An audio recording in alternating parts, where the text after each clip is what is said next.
এখন এই পর্যায়ে মানে এই আলাপের পর্যায়ে আমি আপনাকে জামাতের ন্যায্যতা প্রসঙ্গে একটু বলি। জামায়াতে ইসলামী কি আসলে এখন ন্যায্য আছে?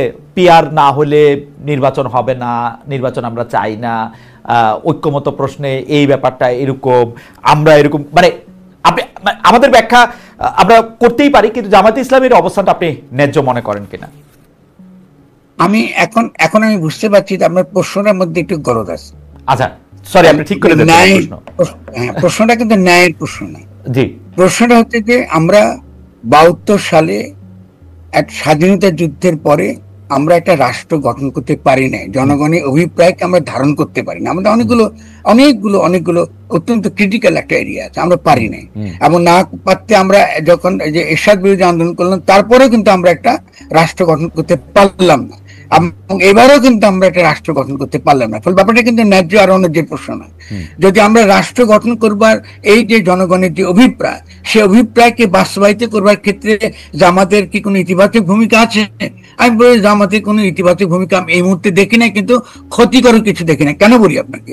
কারণ জামাত একটা রাজনীতি করে এবং তার একটা আদর্শিক রাজনৈতিক দল, এবং আমি যতটুকু বুঝি জামাত ধরে নিয়েছে যে যদি তারা ডিসি গুলো জামাতপন্থী হয়, তারা ইতিমধ্যে রাষ্ট্র ক্ষমতায় চলে গেছে। তারা ফলে নির্বাচন নিয়ে তারা খুব একটা ব্যস্ত নয়। ফলে তারা যে আপনার পিআরটা চায়, যে প্রফেশনাল রিপ্রেজেন্টেশনের ভিত্তিতে যে তারা ক্ষমতার অংশীদারিত্ব চায়, এটা তাদের জায়গা থেকে কিন্তু এটা যুক্তিসঙ্গত। কিন্তু যদি আপনি রাষ্ট্র গঠনের প্রকল্পের দিক থেকে তাকান, তাহলে জামাত তো ইতিবাচক নয়।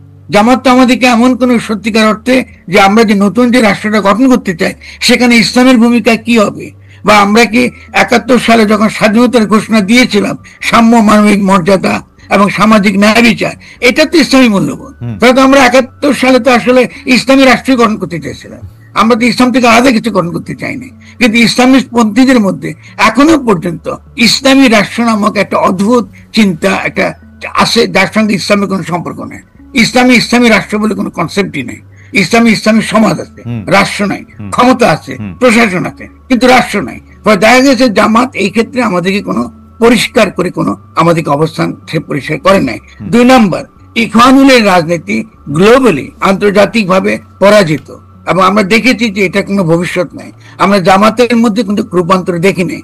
তারা আব্দুল আলাহ মওদুদীর যে অবস্থান, তিনি একটা জাতিবাদী ইসলামপন্থী মানুষ, আমি তাকে সম্মান করি, তাকে নিয়ে যথেষ্ট আলোচনা হতে পারে, কিন্তু আমরা দেখি নাই যে এই মওদুদীর চিন্তাটা তারা বাংলাদেশে কি করে বাস্তবায়িত করবে। তারা কি এটা রেখেছে না তারা বাতিল করে দিয়েছে? ফলে আমরা যদি রিয়েলি ইসলামকে বাংলাদেশে ইন্টিগ্রেট করতে চাই আমাদের মূল্যবোধের মধ্যে, আমাদের রাষ্ট্র গঠনের মধ্যে, আমাদের সংস্কৃতির মধ্যে, তাহলে জামাতের প্রথম কাজ হবে জামাত ইসলামীর নামটা বাদ দেওয়া। জামাত ইসলামীর নামটা রাখা মানে এই দেশের 17 কোটি মানুষকে অপমান করা। কারণ আমরা 71 মুক্তিযুদ্ধ করেছি, কিন্তু যারা এই মুক্তিযুদ্ধকে গ্রহণ করে নাই, তার মধ্যে এই নামটা ছিল আমাদের বুকের মধ্যে। এটা তো মনে হয় এর চেয়ে পরিষ্কার করে বলা সম্ভব না। জি জি জি, আপনি এটা খুবই সেন্সিটিভ ইস্যু এবং গুরুত্বপূর্ণ বুঝতে পারেন, কারণ আপনি এই কথাটা বলা গুরুত্বপূর্ণ। কারণ জামাত থাকলে আবারও আওয়ামী লীগ ফিরে আসবে, আবারও বাকশালী ফ্যাসিবাদ ফিরে আসবে, আবারও শেখ হাসিনার ফ্যাসিজম ফিরে আসবে। কারণ জামাত থাকা মানে হলো অবশ্যই বাংলা ভাষা এবং সংস্কৃতির লড়াইটা প্রধান মুখ্য রাজনৈতিক বিষয় উঠবে। ফলে জামাতকে আমি বারবার বলি আপনাদের এই নাম বদলাতে হবে। আর দ্বিতীয়ত হলো জামাত তো আপনার যখন এই গণপ্রতিনিধিত্ব অধ্যাদেশে যখন তারা নিজেদেরকে তারা নিবন্ধিত করেছে, সেখানে তারা ইসলাম কায়েম করার কথা তো বলে নাই, তারা তো গণতন্ত্র চেয়েছে। তো আপনি কেন প্রচারণা করছেন? আমরা একটু আগাই, আমরা শুধু এই জায়গার মধ্যে থেকে আপনি আর এক লাইন বলবেন কিনা, বা এটাতে আপনি কোনো কিছু আছে না যে জামাত থাকলে আবার আওয়ামী লীগের ফিরে আসার সম্ভাবনা থাকবে, এবং আপনি সম্ভাবনা বলছেন, আপনি বলছেন আসবেই, এটাকে আরেকটু লাইন বলবেন যে এটা কি আসলে বলে এখন যে সেকুলার এবং এই যে বাঙালি জাতিবাদী যে রাজনৈতিক ধারা আওয়ামী লীগ নামে বা বেনামে যেটা আছে, জামাত আছে বলে আছে। বাংলাদেশের যে তাদেরকে আমরা বামপন্থী বলি, যারা ডেফিনেটলি তারা মনে করে তাদের তো কি, তাদের যে মূল যে লড়াইয়ের ক্ষেত্র তো এটাই যে আপনি যদি একটা ইসলামী রাষ্ট্র কায়েম করতে চান, ইসলাম আমাদের সংস্কৃতির অংশ। আর আমি আমার লেখাতে বারবার দেখিয়েছি যে ধর্মের একটা ক্রিটিক আমাদের লাগবে। ইসলামে আমাদের শুধু আমাদের ধর্ম মাত্র না, ইসলাম আমাদের আগামী দিনে রাষ্ট্র গঠনের ক্ষেত্রে ইসলামের অত্যন্ত গুরুত্বপূর্ণ ভূমিকা থাকবে, কিন্তু এমন একটা ভূমিকা, যে ভূমিকা আমরা তথাকথিত ইসলামপন্থী এবং সেকুলার পন্থী সকলে আমরা একমত হতে পারি। এটা হলো রাষ্ট্র গঠনের প্রক্রিয়া। এই আর কি, আপনি যদি বিবেকটা টিকিয়ে রাখেন, এই বাইনারি ইসলাম বনাম সেকুলারিজম, এটা আত্মঘাতী। আমার মনে হয় যে আপনার এই কথা থেকেও আরো অনেক কিছু বিষয় আলোচনার আছে। যেমন আমি শুধু আমার 2 পয়সাটা একটু দিয়ে রাখি, যে প্রায়ই আমরা শুনি, কতদিন আগে বিএনপি শীর্ষ নেতার কাছেও আমরা শুনলাম যে আমরা কোরআন সুন্নাহ বিরোধী কোনো আইন করব না। বাংলাদেশে কি কোনো কোরআন সুন্নাহ বিরোধী আইন আছে? আমি তো খুঁজে পাই না কোন আইন কোরআন সুন্নাহ বিরোধী, আমি তো বুঝতে পারি না। কিন্তু এইটা বারবার এরকম করে বলা হয় কেন? এবং আপনিও আজকে বলছেন যে তারা যখন গণপ্রতিনিধিত্ব ওই জায়গাটার মধ্যে স্বাক্ষর করে, তখনও জামাত ইসলামীও তো বলে নাই যে ইসলামী শাসন কিভাবে প্রতিষ্ঠা করবে। এই ব্যাপারটা নিয়ে নিশ্চয়ই বড় আলোচনা দাবি রেখে আপনি আরো 2টা রাজনৈতিক অস্তিত্ব সম্পর্কে যদি একটু বলেন। একটা হচ্ছে এনসিপি, একটা হচ্ছে ইসলামী শাসনতন্ত্রের নেতৃত্বে বা আরো ইসলামিক দলগুলি। একটু সংক্ষেপে যদি বলেন, ফলে অনেক প্রশ্ন জমে গেছে আসলে। এনসিপিটা যদি একটু বলেন, এনসিপির অবস্থানটা আপনি কিভাবে দেখেন? এই ফেব্রুয়ারিতে তাদের জন্ম। এনসিপি তরুণেরা একটা গণঅভ্যুত্থান করেছে, ফলে তাদের প্রতি আমাদের একটা সমর্থন থাকবে। জনগণ সমর্থন করেছে, বাস্তবে সমর্থন করেছে, তাদের নেতৃত্বে গণঅভ্যুত্থানটা হয়েছে। তাদের সঙ্গে যুক্ত ছিল আমাদের সৈনিকেরা, যারা বলেছে যে আমরা এরপর আর গুলি করবো না। ফলে সভাপতি সাদা মানুষের গুলি করতে তারা অস্বীকার করেছে বলে সভাপতি শেখ হাসিনার পক্ষে আর এই আমাদের এই শাসন ব্যবস্থা থাকা সম্ভব ছিল না।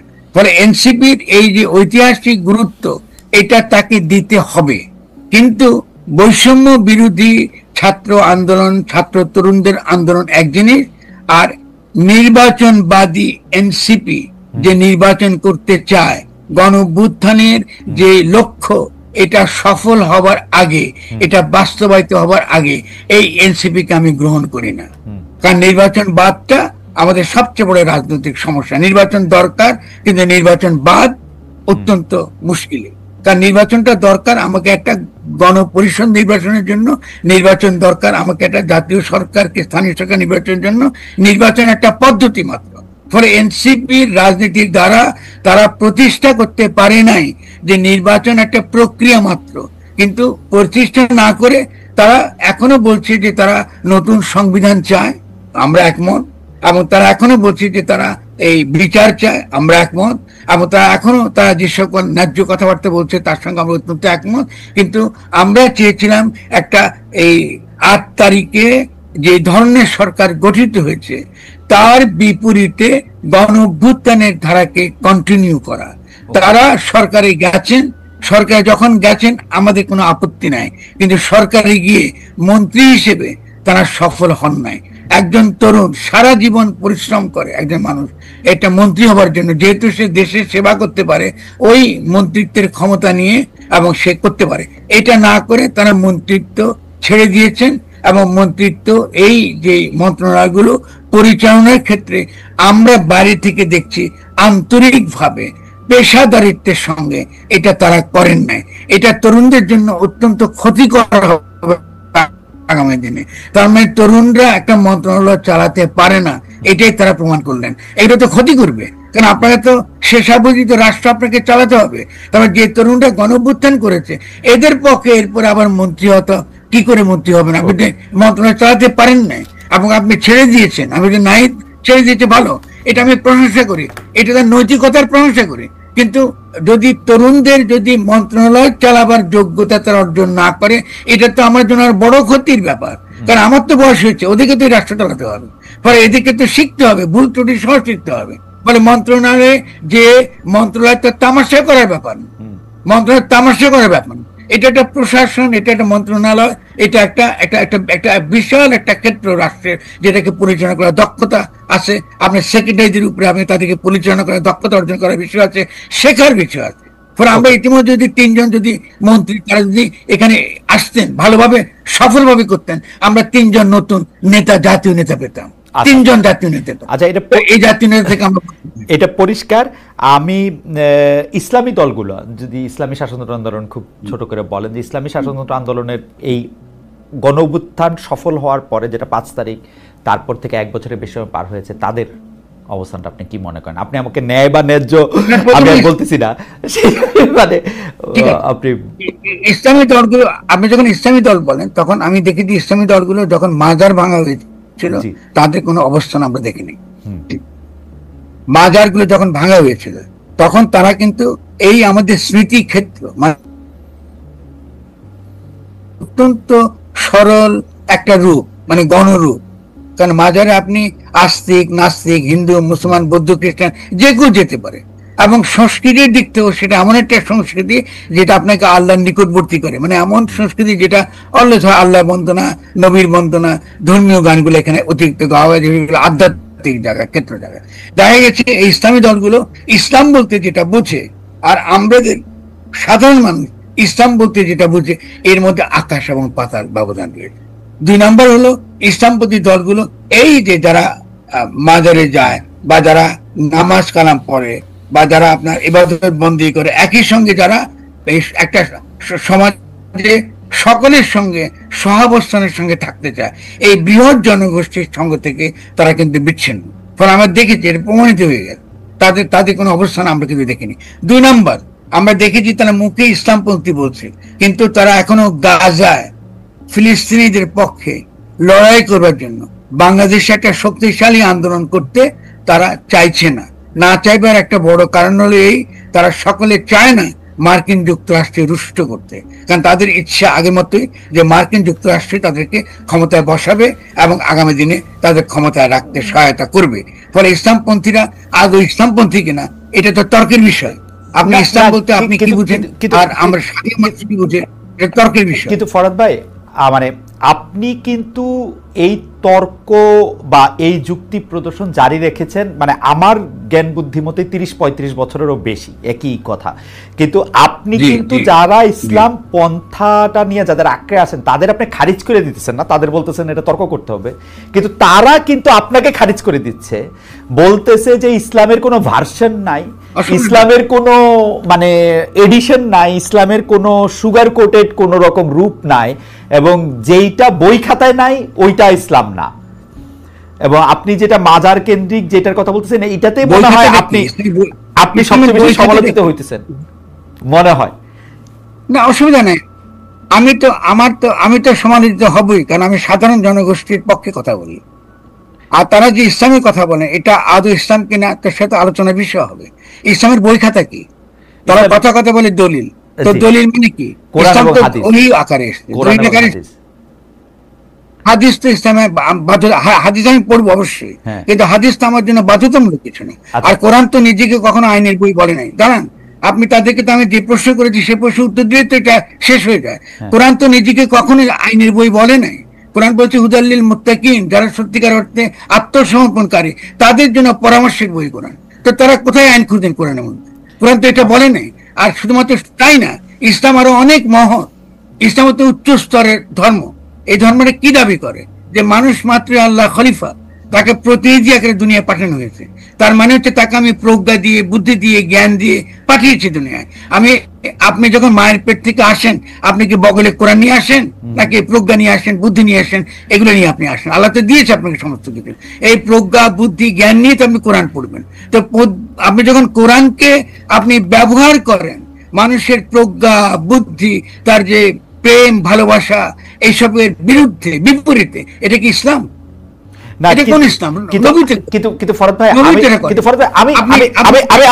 আমি আপনার সাথে থিওলজিক্যাল তর্কে যাব না, কিন্তু আমি যদি আপনাকে বলি, আমি থিওলজিক্যাল তর্ক করছি না, আমার প্রশ্নটা যদি আমি শুধু বলি যে ব্যাপারটা হচ্ছে এরকম, যদি আপনি মানে আমাদের যারা এটা বলেন তারা বলেন যে প্রফেট হযরত মুহাম্মদ সাল্লাল্লাহু আলাইহি ওয়াসাল্লাম যখন মারা যান তখন তাকে প্রশ্ন করা হইলে বা তিনি অন্য প্রসঙ্গে নানাভাবে এটা বলতে চেষ্টা করছেন যে তোমাদের জন্য আমি এই গাইডলাইনটা আল্লাহ তোমাদেরকে আমার মাধ্যমে তোমাদেরকে দিয়ে গেছে, this is the complete guideline. তো বলুন, আপনি বলেন না কি বলেছে, কি দিয়েছে আল্লাহ আমাদেরকে? এই যে গাইডলাইন তুমি এটা কমপ্লিট এটা ফলো করতে পারো। আমি কেন বলতেছি, আমি কিন্তু আপনার কথা মানে আমি বুঝতে পারতেছি, কিন্তু ঘটনা হচ্ছে এক একজন যদি তার নিজস্ব প্রজ্ঞা দিয়া এক একভাবে এটা ব্যাখ্যা করতে পারে, তাহলে তো আর আমরা এক ময়দানে দাঁড়াতে পারবো না। ফরদ আমরা মিলবো কি শর্তে? না, অবশ্যই দাঁড়াতে পারবো। তাহলে ওয়েস্টার্ন সিভিলাইজেশন কি করে টিকে আছে? ঠিক আছে, এটা এই লুথারেন চার্চ, আমি ব্যাখ্যা দিই। এই ক্যাথলিক, মানে ওরা আপনি যদি প্রশ্ন তুলেছেন, ধর্মের মধ্যে তো আপনি 100 প্রশ্ন তুলে- বিভেদ। না না, এটা তো আপনি একদম আমি আমাকে উত্তর দিতে দেবেন। জি, please। আমি উত্তর দিবেটা হচ্ছে এই যে প্রথমত হলো যে 100 জনের তো তাদের ব্যক্তিগত ইচ্ছা অনিচ্ছা দ্বারা তারা ঠিক হবে না। আপনার মধ্যে যে বুদ্ধি আছে, যে প্রজ্ঞা আছে, যে যে যে যে- যে তর্কের যে আপনার যে ক্ষমতা আছে, এর দ্বারাই তো সামষ্টিক অভিপ্রায়টা তৈরি হয়। আপনি যে সামষ্টিক অভিপ্রায় তো তর্ক ছাড়া তো হবে না, সামষ্টিক আলোচনা ছাড়া তো হবে না। গণতন্ত্র মানেই তো আলোচনা। তো আপনি এটাকে কেন অস্বীকার করছেন? আপনি না, কিন্তু- গণতন্ত্র থেকে কিন্তু ফরহাদ ভাই, আপনি নিজেও এখানে দীর্ঘ আমি সময় সে- কাটাইছেন, এখানে তো 137টা ক্যাথলিক চার্চ, 137, এই লুথারেন, এই সেই, এবং তারা কিন্তু পরস্পর আছে। পরস্পরকে খুব ভালোবাসে, ব্যাপারটা এরকমও না। না, খুব ভালো না, কিন্তু তারা তো একটা রাষ্ট্র গঠনের ক্ষেত্রে তাদের তো একটা ঐক্যমত্য আছে। তাহলে আধুনিক রাষ্ট্র কোথায় গড়ে উঠলো? আধুনিক রাষ্ট্রদের গড়ে উঠছে খ্রিস্টানিটি থেকে। আধুনিক রাষ্ট্রদের খ্রিস্টান থিওলজিক্যাল স্টেট, এখানে সার্বভৌমত্বের ধারণা, তো আধুনিক রাষ্ট্রের যে সার্বভৌমত্বের ধারণা, ওটা তো খ্রিস্টানি থেকে এসছে। ইসলামের তো রাষ্ট্রের সার্বভৌমত্বের কোনো ধারণাই নাই। তাহলে ওনারা কি রাজনীতি করতেছে? আপনি যদি রিয়েলি তারা ইসলামপন্থী হতেন, তাহলে কি করে রাষ্ট্র সার্বভৌম এটা তারা কি করে এটা তারা মানেন? আর তারা যে আল্লাহ সার্বভৌম বলেন, তারা তো রাষ্ট্রবিরোধী। তো তারা তো একটা অলরেডি একটা কন্ট্রাডিক্টরি পজিশনে গিয়ে রাজনীতি করছেন, এটা তো হবে না। আপনি যে জন্য ইসলাম হলো সবচেয়ে সবচেয়ে অগ্রসর একটা রাজনৈতিক ধর্ম, কারণ সত্যিকারের সঠিক রাজনৈতিক দিশা দেওয়ার জন্য ইসলাম আপনাকে যথেষ্ট পরিমাণ তার যে থিওলজিক্যাল প্রপোজিশন বলেন, ফিলোসফিক্যাল প্রপোজিশন বলেন, ইসলামের মধ্যে নিহিত রয়েছে, নবীর জীবনে নিহিত রয়েছে। নবী কি হীরা গুহায় বসে বসে সারা জীবন বন্দী করে কাটেছেন নাকি? তিনি কি যুদ্ধ করেন না? তিনি কি আপনার রাষ্ট্র প্রশাসন পরিচালনা করেন না?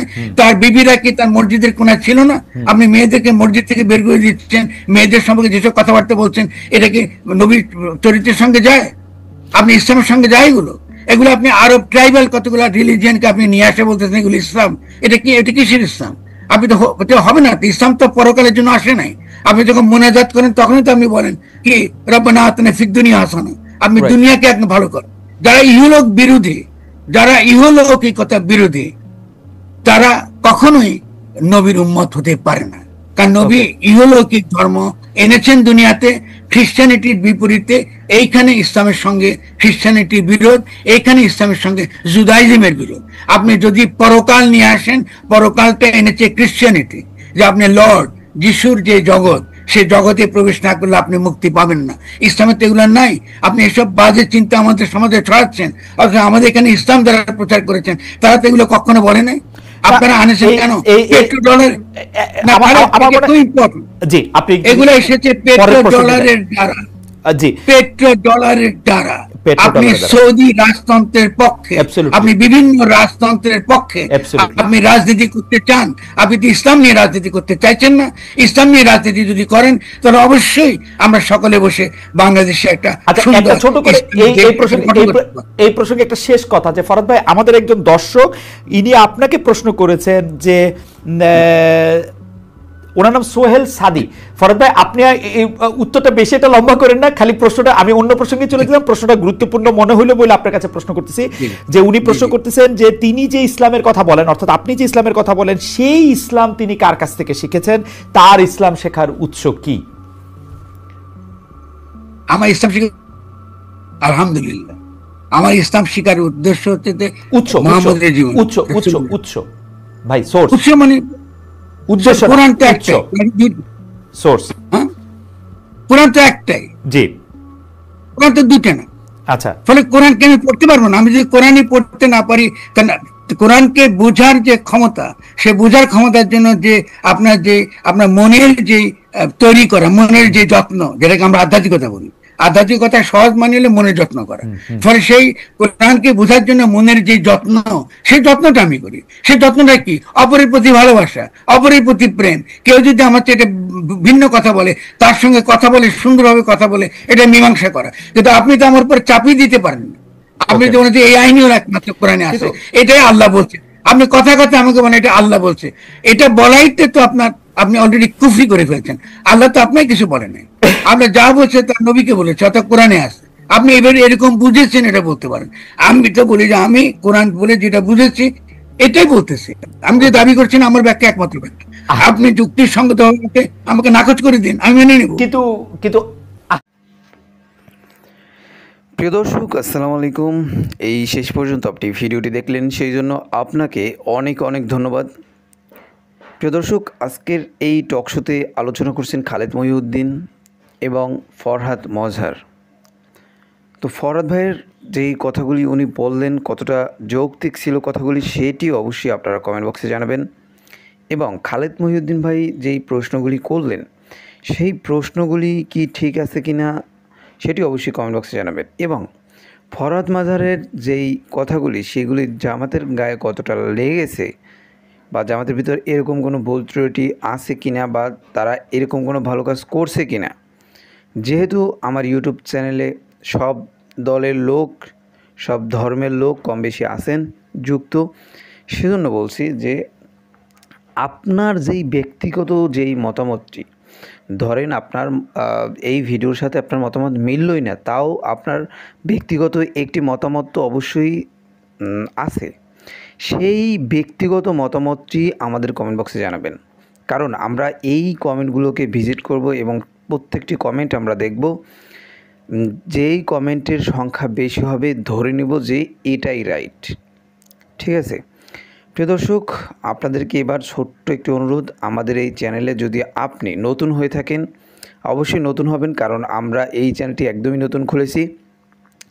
তো যদি নতুন হয়ে থাকেন তাহলে অবশ্যই আমাদের এই চ্যানেলটিকে একটি মাত্র সাবস্ক্রাইব করে দিন এবং একটি লাইক দিন। এত কষ্ট করে আমরা ভিডিও বানাই, আপনাদের কাছে জাস্ট একটি লাইক এবং একটি সাবস্ক্রাইব চাই, আর একটি কমেন্ট, সেটি তো অবশ্যই জাতির ভালোর জন্য চাই। অনেক মানুষ আছে যারা কমেন্ট করে না, কিন্তু কমেন্ট বক্সে গিয়ে অনেক কমেন্টগুলি পড়ে এবং অনেক কিছু জানতে চায়, অনেক কিছু শিখতে চায়। সেই সব মানুষের জন্য হলেও আপনারা আমাদের কমেন্ট বক্সে একটি কমেন্ট করে যান, একটি নেতিবাচক কমেন্ট করে যাবেন, যাতে করে আপনার মাথায় যেটি চলতেছে সেটি অন্য কেউ জানতে পারে, এবং তার মাথায় কী চলতেছে এবং আপনার মাথায় কী চলতেছে, এই দুইটা জিনিস মিলবে কি না বা কতটুকু যৌক্তিক আপনার চিন্তাভাবনার সাথে আর অন্য 5টা মানুষের চিন্তাভাবনার সাথে কতটুকু মিল আছে, সেই মিলগুলি কিন্তু তারা ধরতে পারবে। আর এভাবেই কিন্তু আমরা বাংলাদেশটাকে সামনের দিকে এগিয়ে নিয়ে যেতে পারবো, বাংলাদেশের রাজনীতিতে আমরা ভালো কিছু আনতে পারবো। দেখেন ভাই, এই শেষ পর্যন্ত ভিডিওটি দেখছেন, তার মানে আপনি বাংলাদেশের রাজনীতি নিয়ে অনেক চিন্তা করেন, বাংলাদেশের রাজনীতিতে ভালো কিছু আসুক সেটি অবশ্যই আপনি চান। আমরাও চাই যে এমন একটি দল বাংলাদেশে ক্ষমতায় আসুক, যেই দলটি বাংলাদেশের মানুষের বিপদে আপদে পাশে দাঁড়াবে, বাংলাদেশের মানুষকে নির্যাতন করবে না। সেই নির্যাতন যদি আপনি না মানে খেতে চান, সেই নির্যাতনের যদি আপনি না পড়তে চান, তাহলে আপনার উচিত হবে, আপনি যদি এলাকায় একজন ওয়ার্ড সভাপতিও বানান, তাকে খুব সুন্দরভাবে, আপনার যদিও ক্ষমতা নাই যে তাকে বাদ দিয়ে আমি অন্য কাউকে বানাবো, সেরকম না, যে কয়জন ক্যান্ডিডেট দাঁড়াবে তাদের ভিতর থেকে যেই মানুষটি সব থেকে ভালো, তাকেই আপনার ভোটটি দিবেন।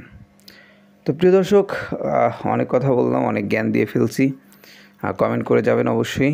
আজকের মতো এখানেই শেষ করলাম, আবার দেখা হবে নতুন কোনো ভিডিওতে। সেই পর্যন্ত ভালো থাকবেন, সুস্থ থাকবেন। যারা যারা এখনও চ্যানেলটিকে সাবস্ক্রাইব করেননি, একটি সাবস্ক্রাইব করে দেবেন, যাতে করে পরবর্তী ভিডিও আপলোড করার সাথে সাথে আপনার কাছে একটি নোটিফিকেশান চলে যায়, আপনি সবার আগে আমাদের এই ভিডিওটি দেখতে পারবেন। ভালো থাকবেন, সুস্থ থাকবেন, আল্লাহ হাফেজ।